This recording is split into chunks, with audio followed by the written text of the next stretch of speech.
మన తండ్రి కుమార పరిశుద్ధాత్మ దేవునికి వందనాలు స్తోత్రాలు చెల్లించుకుంటూ దేవుడి దినమందు మనకిచ్చిన వాక్యము దానియేలు గ్రంథము 11వ అధ్యాయము 32వ వచనం చదువుకున్నాం. తమ దేవుని నెరుగు వారు బలము కలిగి గొప్ప కార్యములు చేసేదరు. దేవుడి వాక్యం ద్వారా మనల్ని దీవించును గాక. ఎవరైతే దేవుణ్ణి కలిగి ఉంటారో వారు గొప్ప కార్యములు చేసేదరు అని వాక్యం తెలియజేయబడుతుంది. దానికి ఉదాహరణ దానియేలే. దానియేలు దేవుని యందు భయభక్తులు కలిగి దినానికి ముమ్మారు ప్రార్థన చేస్తూ దేవునికి సమీపముగా జీవిస్తూ ఉన్న దానియేలు ఎన్నో గొప్ప కార్యాలు చేశాడు. బానిసగా కొనుక్కోబడిన ఆ రాజ్యంలో అనేకమైన దేవుని కార్యాలు బయలుపరచడానికి దానియేలు వాడబడ్డాడు. దర్శనాలు చూచాడు, అనేక గొప్ప కార్యాలు చేశాడు. అలాగే మనం పరిశుద్ధ గ్రంథంలో చూస్తే ఎవరైతే దేవుని యందు భయభక్తులు కలిగి ఉంటారో, ఎవరైతే దేవుణ్ణి కలిగి ఉన్నారో వారు గొప్ప కార్యాలు చేసిన విధానాన్ని మనం చూస్తున్నాం. వారిలో దావీద్ మహారాజు కూడా గొప్ప కార్యాలు చేశాడు. గొప్ప గొప్ప యుద్ధాలు చేసి జయాలను తీసుకుని వచ్చాడు ఇజ్రాయేలీలకి. ఈ విధముగా చూసుకుంటే అనేక మంది దేవుణ్ణి ఎరిగి గొప్ప కార్యాలు చేశారు. అలాగే మనము కూడా దేవుణ్ణి ఎరిగి ఉంటే గొప్ప కార్యాలు చేస్తామని ఈ వాక్యాల ద్వారా, దేవుడిచ్చిన మాటల ద్వారా మనం గ్రహించగలుగుతున్నాము. మనము కూడా దేవుణ్ణి ఎరిగి ఉందాము, దేవుణ్ణి కలిగి ఉన్నాము, దేవుని యందు భయభక్తులు కలిగి ఉన్నాము. మనము కూడా గొప్ప కార్యాలు చేయగలుగుతాము. గొప్ప కార్యాలు చేయడానికి దేవుడు మనల్ని కూడా ఆశీర్వదిస్తాడు. గొప్ప కార్యాలు చేసి మన ఎడల అద్భుతాలు జరిగించి ఆయనకు సాక్షులుగా మనల్ని వాడుకుంటాడు. కనుక దేవుణ్ణి కలిగి ఉందాం నిత్యము. దేవుణ్ణి మన హృదయంలో భద్రం చేసుకుందాము. దేవుని ద్వారా మనం ఆశీర్వదింపబడదాము.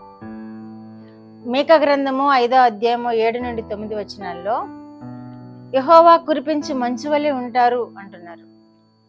గడ్డి మీద పడు మంచు వలె ఉంటారు అంటున్నారు. వాక్యంలో తెలియజేయబడుతుంది.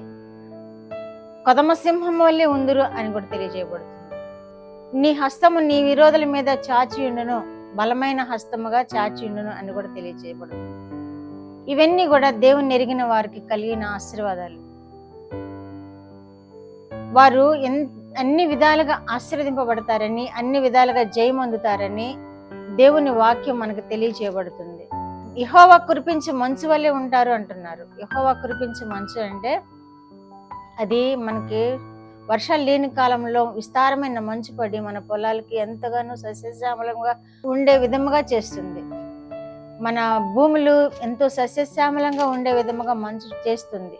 అంత ఆశీర్వాదకరంగా ఉంటారు అని దేవుడు తెలియజేస్తున్నాడు. యెహోవాను ఎరుగువారు, యెహోవాను కలిగి ఉండేవారు, యెహోవా యందు భయభక్తులు కలిగి ఉండేవారు. కనుక ఈ విధముగా మనం ఆశీర్వదింపబడాలి అంటే, ఈ విధముగా మనం దీవింపబడాలి అంటే దానియేలు వల్లే దర్శనములు చూసేవారు గాను, దావీదు వలె స్వరకార్యములు చేసేవారు గాను, ఇంకా ప్రార్థన వీరులుగాను మనం ఉండాలంటే దేవుని యందు భయభక్తులు కలిగి దేవుని ఎరిగిన వారుగా ఉండాలని వాక్యం ద్వారా మనం గ్రహించగలుగుతున్నాము. కనుక ఆ విధముగా మనం జీవిద్దాము.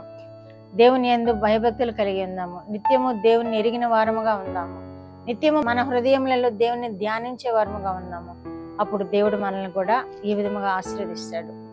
గొప్ప కార్యాలు చేసేవారినిగా ఆశీర్వదిస్తాడు. గొప్ప కార్యాలు మనం పొందే విధముగా ఆశీర్వదిస్తాడు. ప్రార్థన.